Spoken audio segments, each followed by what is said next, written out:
You've got nothing to lose. Give yourself a chance to try VideoGen completely free via the link in the description below. This might just be the turning point for starting your journey into automated video creation, building your own content channel, and taking steps toward financial freedom. Just one try, and you'll realize making money online isn't hard if you have the right tool. Video is the digital asset of our time, and with VideoGen, you can easily, automatically, and efficiently create hundreds of them. Wishing you great success and the financially free life you deserve. Now, enjoy a video that was fully created by VideoGen, a live example of this tool's power. The Princess and the Poor Boy. Once upon a time, in the prosperous kingdom of Andalore, nestled beside a jade-blue sea, lived a princess named Elira, the only daughter of King Islan. She was famed not only for her radiant beauty, like a sunrise in spring, but also for her gentle soul and insatiable thirst for knowledge. And yet, despite all she had, Elira often felt empty.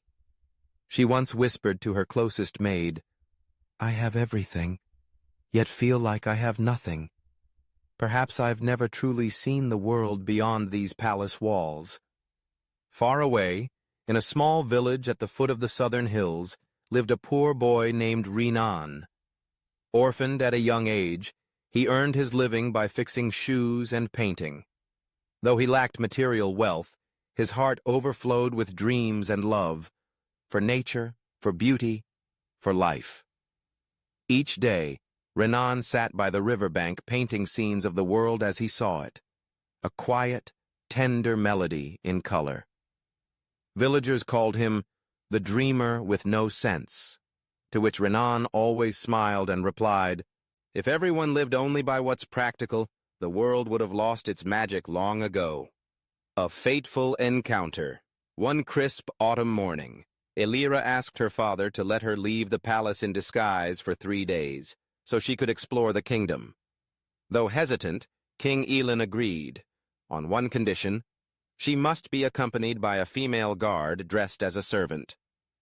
Wearing a simple gown and no crown, Elira journeyed through towns and markets with her guard Lena.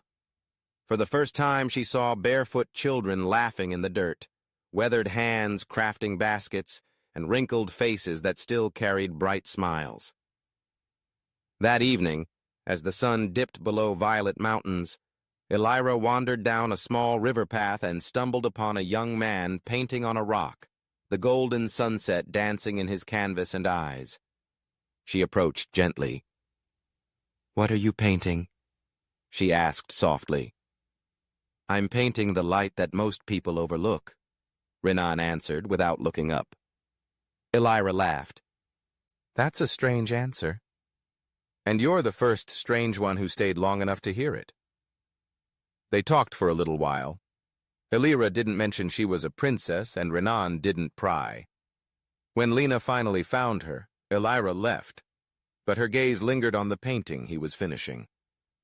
Return to the palace. And longing. Elira returned as promised, but her heart stayed behind, anchored by the river, with the boy whose gaze had the depth of autumn water. And Renan? He too could not forget the girl with the sun in her smile. He didn't know her name, but every day he painted her from memory, her face, her eyes, her quiet grace. Back at the palace, Elira grew quieter. The feasts, the dances, the suitors from foreign kingdoms, none of it interested her anymore. King Elan grew suspicious. "My daughter. It seems her heart is no longer within these walls." One moonlit night, Elira couldn't sleep. She wrote a short letter. "You paint the light. I am searching for it inside myself. If destiny is real, that light will lead us both home." She sent a trusted servant with the letter, instructing them to find a poor painter living by the river. The letter arrives, and hope awakens. When Renan received the letter, he sat motionless for hours. Though there was no name, the handwriting, the phrasing, it had to be her. He held the letter all night, his eyes alight like a child who just discovered the stars. She remembers me. It wasn't a dream. From that day on, he painted every single day, but he no longer sold his art. He stored them in a wooden box, paintings not of the world he saw, but the world he longed for, of hope, of waiting, of a princess not of status, but of spirit. Storm and Choice. Rumors eventually reached the palace that the princess had fallen for a poor painter. King Elan was furious, calling it a disgrace to royal dignity. He summoned Elira. "You want to marry a shoeless painter? You are a princess." Elira looked calmly into his eyes. "Father, being a princess does not mean I am not human. If my heart is not free to choose, then what is the throne worth?" Enraged, the king ordered Renan to be arrested and thrown into the palace dungeon. Renan didn't fight back. He only said, "If I cannot be with her, at least let me give her this, my box of paintings." Elira received the box and opened it, one painting at a time. Each was a chapter, a memory, a prayer. Her image by the garden, reading under a tree, laughing in sunset light, all painted not with hands, but with heart. She cried. An unexpected ending. The next day, Elira asked to speak to her father one last time. She didn't beg. She didn't shout. She simply brought the box of paintings, laid it before him, and said, "I'm not here to plead, only to show you. This is real love. It asks for nothing. It wears no crown." King Elan remained silent for a long time. He looked through the paintings, not of castles, nor gold, nor thrones, but of his daughter as she truly was. He sighed. "If a poor man can love this deeply, perhaps he is richer than all the kings I've known." The wedding and the legacy. Weeks later, to the wonder and joy of the kingdom, a wedding was held, not of pomp and power, but of honesty and warmth. Princess Elira married Renan in the main square under soft lanterns and flower garlands.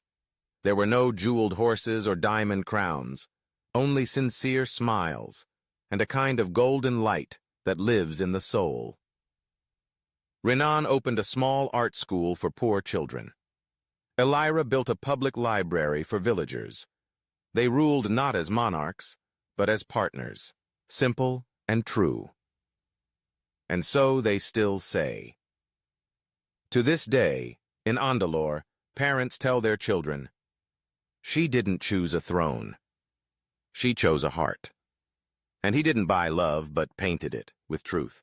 Thank you so much for staying until the end of the video. Can you believe it? The entire video you just watched, from content, visuals, voiceover to editing, was fully created automatically using VideoGen. No filming, no editing, no technical skills required. And the best part is, if I can do it, so can you. With just a computer and a few clicks, you can create professional videos for YouTube, TikTok, Facebook, or any platform you choose. Try VideoGen for free via the link in the description below, and start your journey today. Turn ideas into videos, and videos into 24/7 passive income.